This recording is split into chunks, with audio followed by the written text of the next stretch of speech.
Hi అండి, నమస్తే. ఈరోజు ఒరిజినల్ పచ్చి పులుసు అంటే ఆథెంటిక్ పచ్చి పులుసు ఎలా తయారు చేయాలో నేర్చుకుందామండి. మీకు ఇప్పటికీ అర్థమైపోయి ఉంటుంది కదా, ఈ రెసిపీని మా నాన్నతో చేయించాను అనమాట. చాలా చాలా టేస్టీగా ఉంటుంది, అలాగే ఒరిజినల్ అనమాట ఇది. సో మరి వీడియోలోకి వెళ్ళిపోదామా? ఈ వీడియోలో కొంచెం మా నాన్నతో మాట్లాడించానండి, మీరు చివరి వరకు చూడండి. ఒక బాండి పొయ్యి మీద పెట్టి అందులో ఒక టేబుల్ స్పూన్ నూనె వేడి చేసి అందులో ఒక 50 గ్రాముల వరకు ఎండుమిరపకాయలు వేసుకొని చక్కగా వేయించుకోవాలి. మాడిపోకుండా చూసుకొని 3-4 నిమిషాల పాటు లో ఫ్లేమ్లో వేయించుకోవాలి.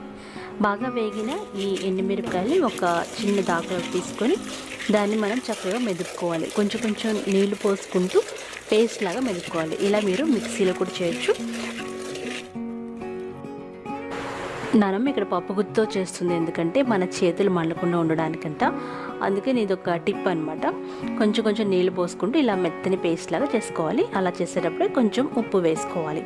ఉప్పు వేసుకొని మనం చక్కగా మెదుపుకోవాలి. అలాగే ఇంకొక గిన్నెలో నిమ్మకాయ సైజ్ అంత చింతపండుని నానబెట్టుకోవాలి.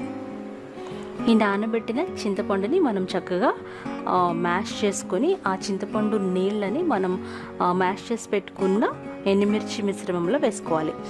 1 లీటర్ వరకు నీళ్ళు తీసుకొని అందులో చింతపండు నానబెట్టి దీన్ని చక్కగా చింతపండు గుజ్జు తీసుకొని మనం పిప్పి తీసేసి ఆ చింతపండు నీళ్ళని మనం మ్యాష్ చేసి పెట్టుకున్న ఎండుమిరపకాయ పేస్ట్లో వేసుకోవాలి.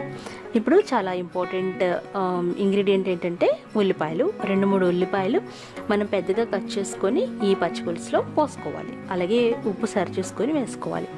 అంతేనండి, ఈ పచ్చిపులుసులో ఉల్లిపాయలు ఎంత ఎక్కువ ఉంటే అంత టేస్టీగా ఉంటుంది. పచ్చిపులుసు రెడీ అయిపోయింది. ఇప్పుడు ఈ నానమ్మ ఏం చెప్తుందో